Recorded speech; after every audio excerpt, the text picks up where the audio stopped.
And we are back, and we just finished 1990's Wild at Heart, rated R, with a runtime of 2 hours and 5 minutes. This is from director David Lynch, with writing credits to Barry Gifford and David Lynch. According to IMDb, young lovers Sailor and Lula run from the variety of weirdos that Lula's mom has hired to kill Sailor. I guess that's a decent description. Yeah.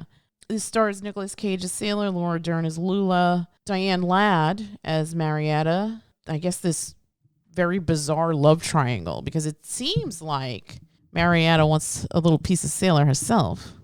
There was that scene that seemed to indicate that, yeah. It was strange, because she confronts him in the bathroom like that, but then she also threatens him because she thinks that he knows something about something that her happened. husband's death. Right. So there is that, but I think she also, I'm sure she would have messed around with him to get that leverage over him. Meanwhile, he didn't know what the hell she was talking about. Yeah. He was not aware of anything. Not aware of any of that. Yeah. He was just into her daughter. Oh my God, they were very, very, very into each other. It's there is a crazy amount of sex scenes, or implied. Not even really sex scenes. I mean, there are sex scenes, but it's usually just, we're traveling from town to town, and to mark that transition, we're going to fade the yellow line in a highway zipping by with various scenes of Nick Cage and Laura Dern just banging nonstop. So I'm going to out myself and say, as much as I liked David Lynch as a director, and rest in peace, David Lynch, but I did not see this in the theater. I don't know why, because I remember seeing Blue Velvet in the theater, but for some reason I didn't see this, and I probably would have liked it, but with 2025 eyes, I guess I didn't enjoy it as much. And to me, it was just like an exercise in weird for the sake of being weird. There's a lot of things in this film that I didn't grasp. Maybe grasp isn't the right word, but I couldn't get into it. I couldn't latch onto any of the characters. I didn't really care about Sailor and Lula. I thought Marietta was funny in a crazy sort of way, because she just has murderous intent. I wasn't sure what the connection between The Wizard of Oz and this was. I think this is from what I've read. I will admit, on reviewing this, because I think the first time I saw this, I was probably still in college. Right, because it came out in 90. And it is really high up on the scale of David Lynchian weirdness. I mean, he made a name for himself by making just weird stuff that for some reason really latched onto critics' minds, where they were like, there's something deeper here. There's definitely something deeper here.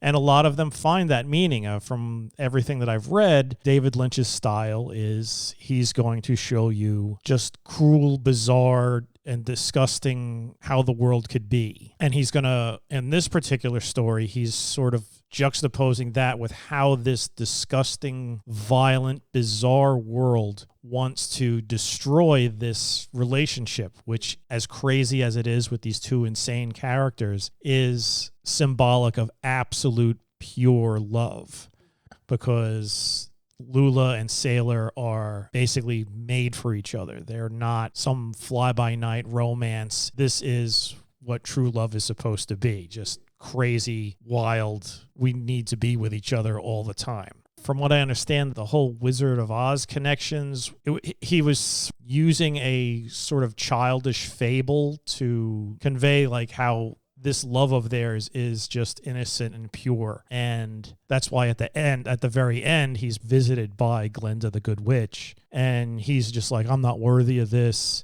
She deserves better. And Glinda basically says, no, you don't understand. You are worthy of this because your love for Lula makes you worthy of this. It doesn't matter all the other stuff. It doesn't matter you went to jail. Right. She wants you. She loves you, and you love her. You are made to be together. And all of this other stuff, and it gets crazy. Seriously crazy. Yeah. Bobby Peru and Willem Dafoe is amazing. William Dafoe's just his teeth. Oh my God, his teeth were so disgusting. Yeah. And then the way his end, it's just like skull plate lying on the highway floor.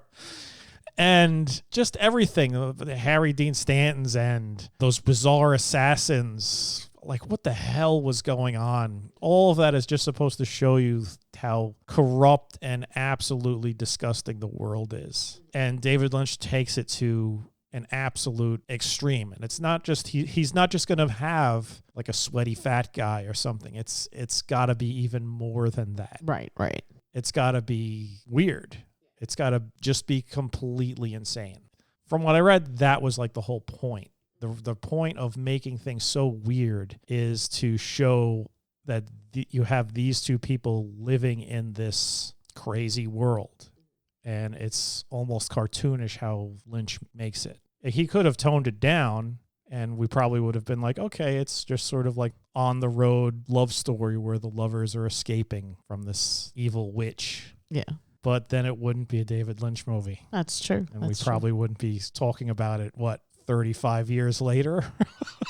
When did this come out again? 1990. Yeah, so there you go. That's so crazy. 35 years later. That is so crazy.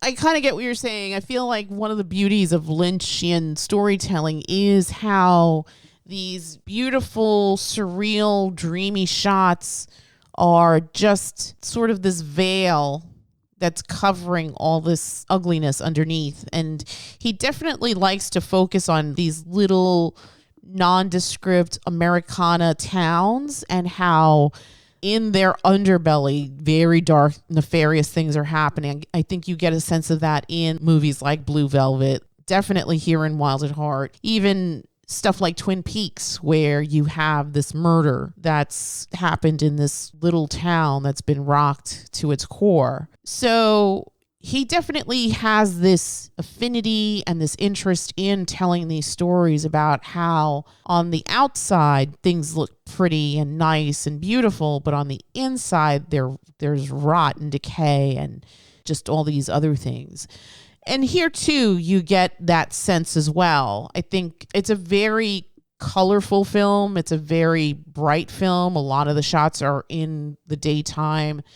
You have this wild and hectic love affair between Sailor and Lula. You have this crazy larger than life character that is Lula's mom, Marietta, who is just a she-devil and just wants to lay waste and havoc here. And then you have these other minor characters within the orbit of this tiny little world and how their storylines all intersect into this woven fabric of this ultimate larger picture. So from that vantage point, it felt very Lynchian. It felt very weird and all that stuff. But there were still parts of this film where, I mean, I totally am down with being weird for the sake of being weird, but I also want there to be a little bit more to this story. And maybe if I'd seen it in 1990, I would have been more forgiving because, again, I remember seeing Blue Velvet in the cinema and just being completely enthralled by that film. I was a religious watcher of Twin Peaks when it first came on. And there was another show that he did with Brian Benben. I can't remember the name of it, but that didn't last very long. But I remember also loving that because it was sort of a period piece. It was like this radio program, I think in the 50s or something. I don't remember exactly, but there's definitely like a certain look to Lynchian projects, and he definitely has an eye for detail. I don't think that things in Lynch movies are there just because. I think there's intention there. I really didn't understand the sequence with Sherilyn Fenn in this film. Yeah, I was kind of confused by that as well. It seemed sort of just thrown in there. Yeah, and I mean, I guess maybe it was to show that we all have mortality. Maybe that was the lesson that Lula had to understand. I don't know, because the accident seemed to impact Lula more than Sailor.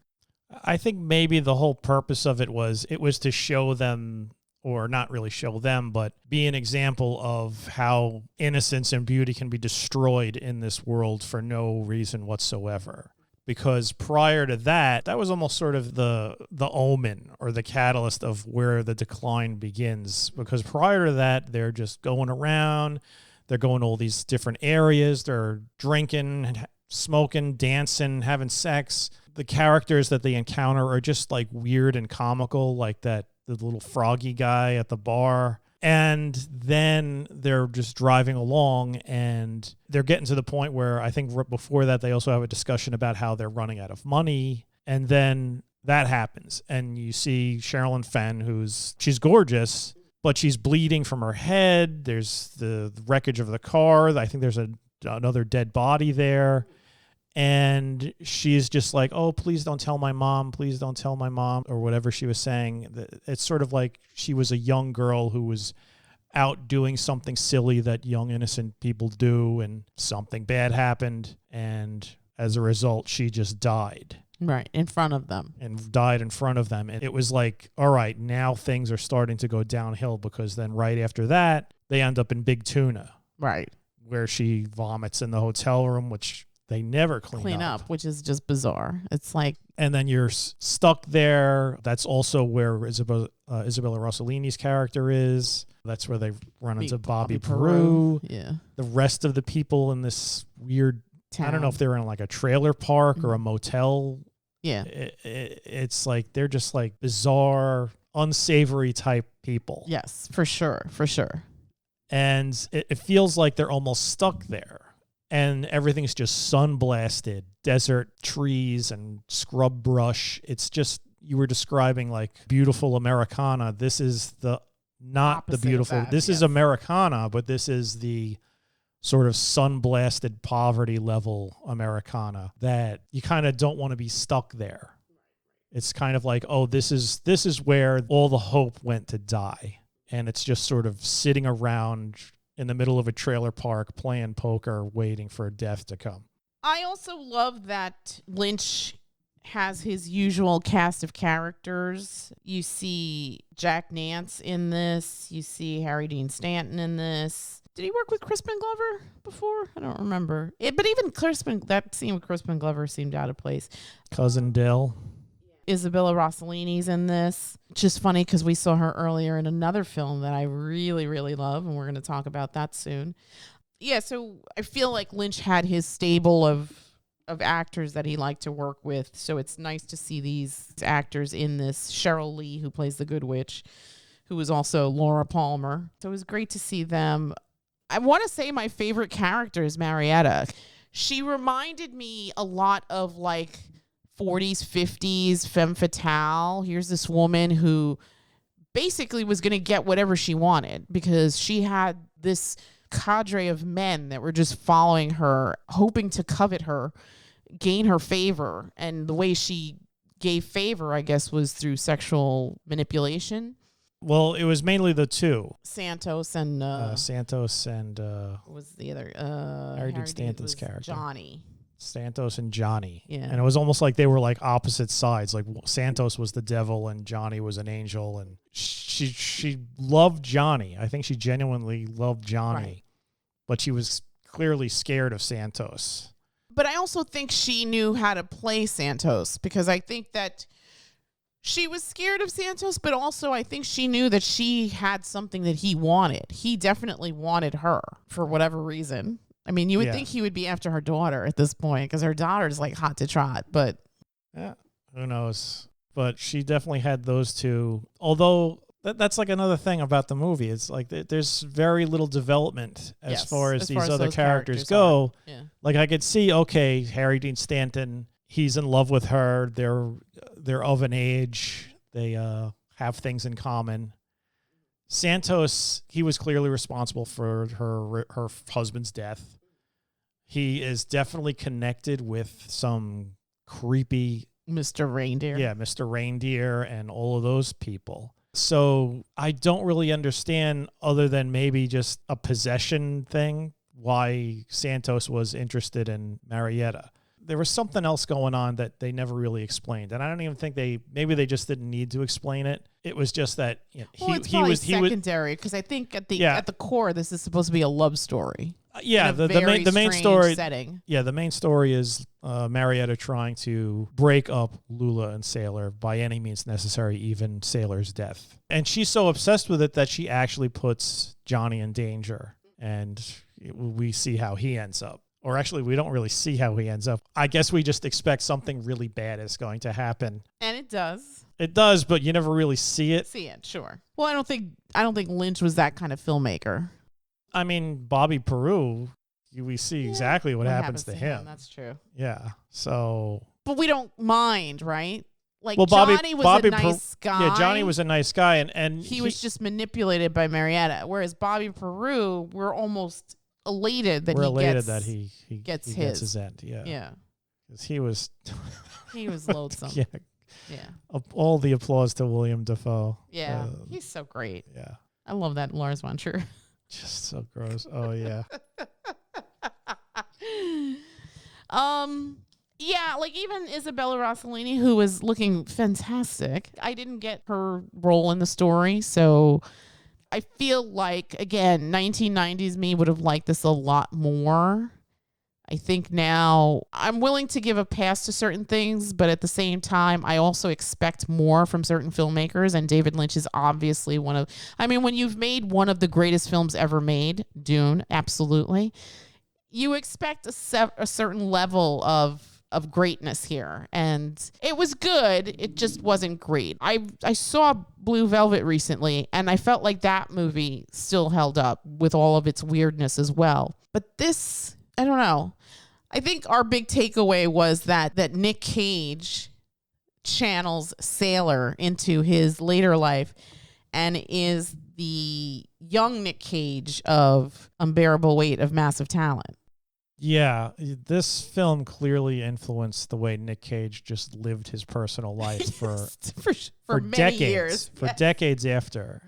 Because you'd see him in interviews, and he was basically... He was Sailor. He was Sailor. Yes, absolutely. He really just took in that entire ethos of Elvis was like the man. Yeah. And I'm surprised he wasn't wearing a snakeskin jacket all the time and constantly reminding people, this is a symbol of my individuality and belief in personal freedom. That's right. He had like that made-up speech anytime people were like, hey, that's a nice jacket. Yes. I mean, as far as characters go, Sailor was definitely interesting. He was absolutely that quote. And it's always fun to see Nick Cage, because I think of our contemporary actors, I feel like no matter the script, Nick Cage is going to give you 140%. Oh, yeah. Yeah. And I think that that's absolutely true in this film as well. And to your point, I think that Sailor was the Nick Cage persona for many, many years. Oh, my God, yeah. And like you mentioned, the Unbearable Weight of Massive Talent, when he sees himself as that young actor, that the guy who made all those blockbuster films, not the guy at the end of his career. Yeah. That's Sailor. Nick Cage smooch is good. Nick Cage smooch is good. I love that film so much. Yeah, anything else you want to add here? Not really. Like we mentioned, I feel, at least for me, this was a film I enjoyed more as a younger person. As an older person, I find myself more invested in stories where things aren't left for just weirdness to sort of be the excuse for. Mm-hmm. This definitely felt like he was relying on the weirdness to carry a lot of weight. Mm-hmm. And for some parts it does, and some parts it's hilarious. This is definitely one of those types of films where you'll be watching it and you'll be like, what the hell did I just see? Yeah, for sure. The sequence with Crispin Glover, as we mentioned, which apparently was just in there as like a bit of comedy relief. And it's just like, yeah, I found it hilarious, but I don't think a lot of people would find that hilarious. He's just screaming and like pushing that glove away from him, and and he's putting roaches down his underpants. Yeah. Just absolute pure insanity. Plus, it's Crispin Glover, and he's just psychotic already. Yes. It's like you've got the right guy to play that part.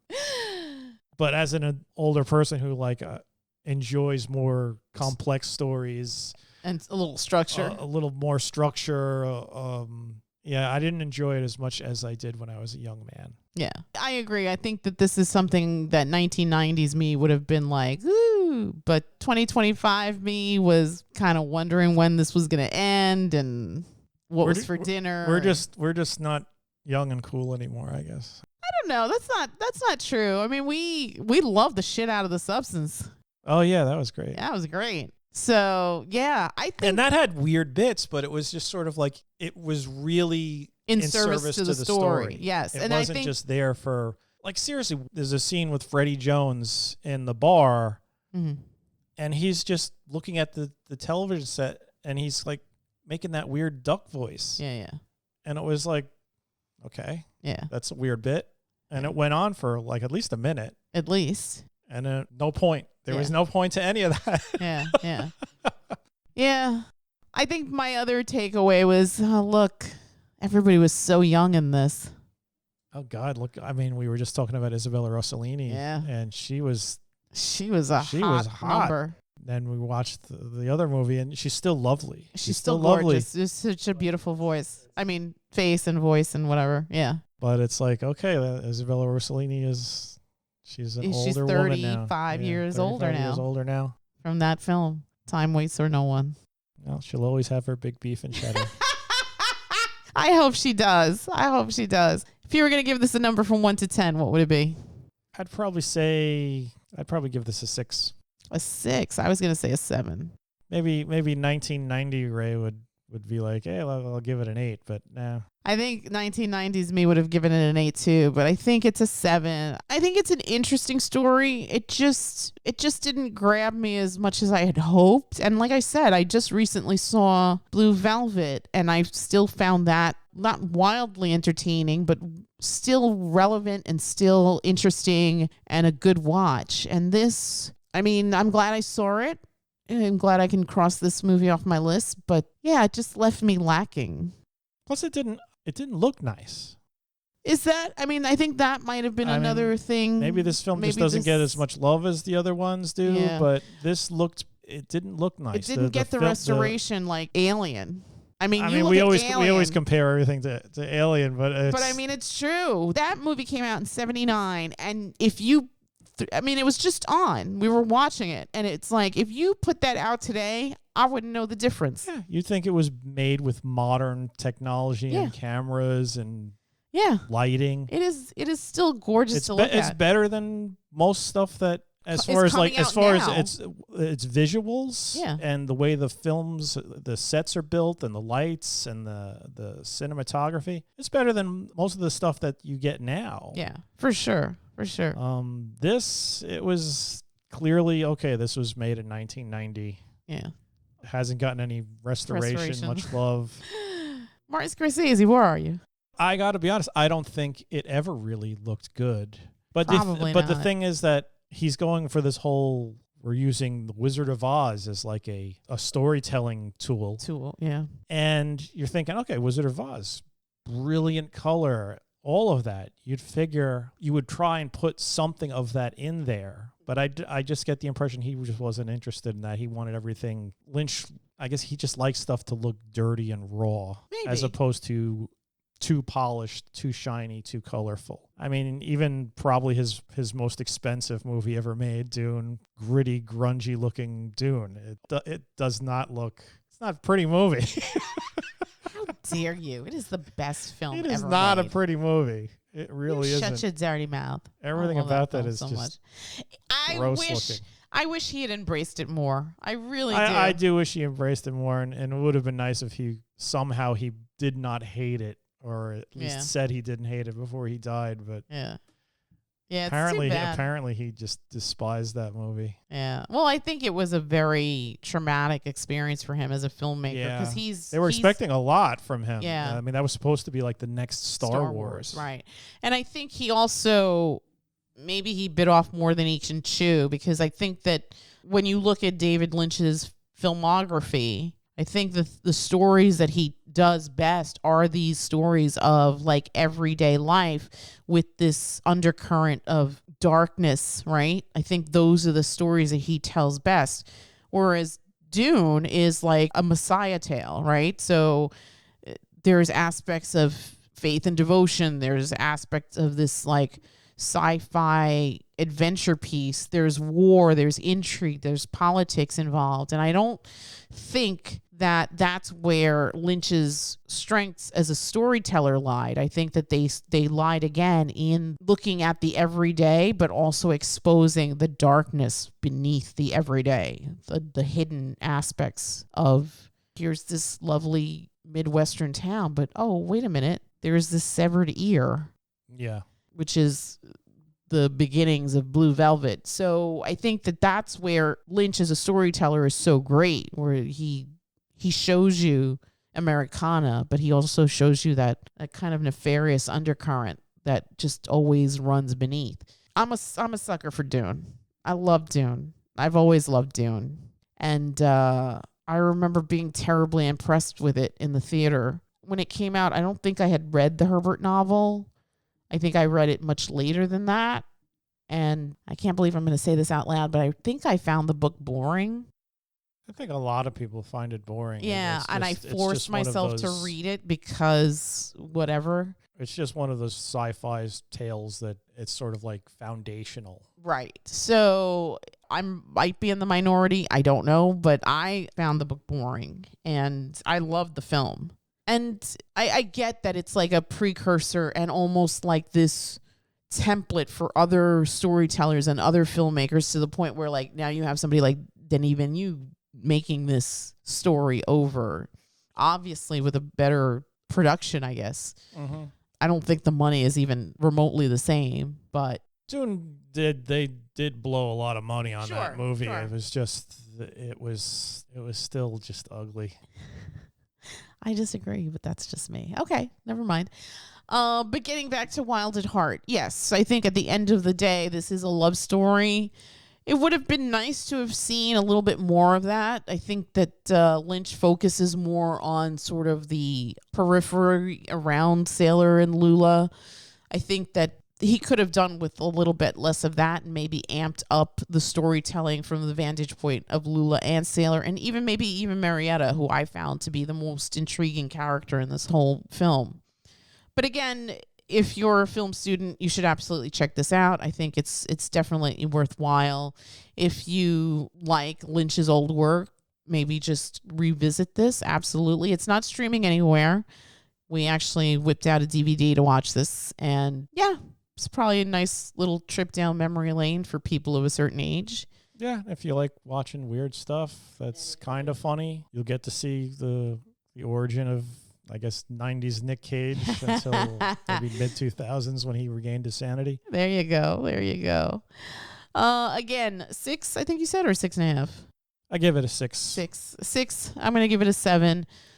And yeah, I think it's still worth a watch. So if you're so inclined, absolutely check out Wild at Heart from 1990 with a runtime of 2 hours and 5 minutes. This is rated R and tagged as dark comedy, road trip, crime, drama, and thriller. From a screenplay by David Lynch, directed by David Lynch, and a novel by Barry Gifford. The novel is called Wild at Heart, the story of Sailor and Lula. All right, and with that, we'll wrap it up. Before we do, don't forget to like, subscribe, and share, and tell us in the comments what you think of the romance between Lula and Sailor. Did you like it? Did you hate it? Did you see it in the 1990s? Have you watched it recently? Do you like it now? Talk to us, please. We'd love to hear your thoughts. And before we wrap up, this is Mother's Day weekend, so shout out to all the moms, whether by birth or by choice. Moms, stepmoms, second moms, comadres, everyone out there.